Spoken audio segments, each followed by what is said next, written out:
بسم اللہ الرحمن الرحیم۔ السلام علیکم دوستو، کیسے ہیں آپ سب؟ میں امید کرتا ہوں سب خیر و عافیت سے ہوں گے۔ اللہ تعالیٰ سب کو خیر و عافیت سے رکھے۔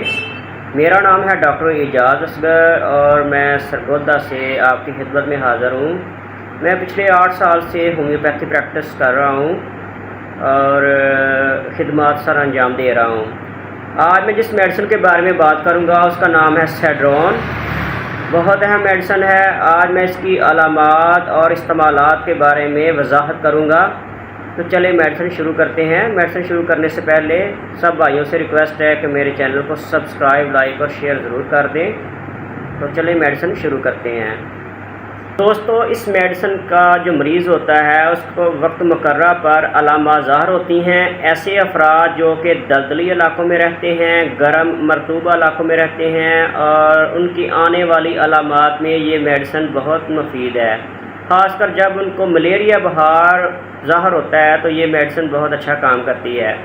ایسے افراد جن کو جنسی خواہش بڑھتی ہے، ذہن کے اوپر غلبہ رہتا ہے، ان کے لیے یہ میڈیسن بہت مفید ہے۔ سانپ اور بچھو کے کاٹنے کے بعد یہ میڈیسن تریاق کا کام کرتی ہے۔ یہ میڈیسن زہر کو پھیلنے نہیں دیتی۔ ایسے مریض جن کو سر درد رہتا ہے، دائیں سائڈ پہ سر درد ہوتا ہے جو کہ ایک کان پٹی سے دوسرے کان پٹی تک پھیل جاتا ہے، جو کہ مریض برداشت نہیں کر سکتا، اور آنکھوں کے ڈیلوں میں شدید درد ہوتا ہے جو کہ مریض کے لیے برداشت کرنا بہت مشکل ہوتا ہے مریض کے لیے۔ ایسے مریض جن کو دائیں انگوٹھے میں درد ہو اور وہ درد جو ہے وہ اوپر تک پھیل جائے، دائیں کندھے تک پھیل جائے، وہاں پہ یہ میڈیسن جو ہے نا بہت اچھا کام کرتی ہے۔ اس میڈیسن کا جو رس ہوتا ہے وہ پھلیوں سے نکالا جاتا ہے اور زخموں کے اوپر لگانے کے کام آتا ہے۔ یہ میڈیسن کیو طاقت میں استعمال کی جاتی ہے، 30 تک بھی اس کا استعمال ہوتا ہے۔ کیو طاقت میں یہ میڈیسن بہترین اثر کرتی ہے۔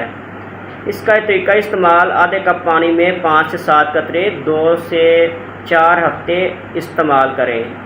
امید کرتا ہوں کہ میڈیسن آپ کو پسند آئی ہوگی۔ چینل کو سبسکرائب، لائک اور شیئر کرنا نہ بھولیں۔ شکریہ۔ اللہ حافظ۔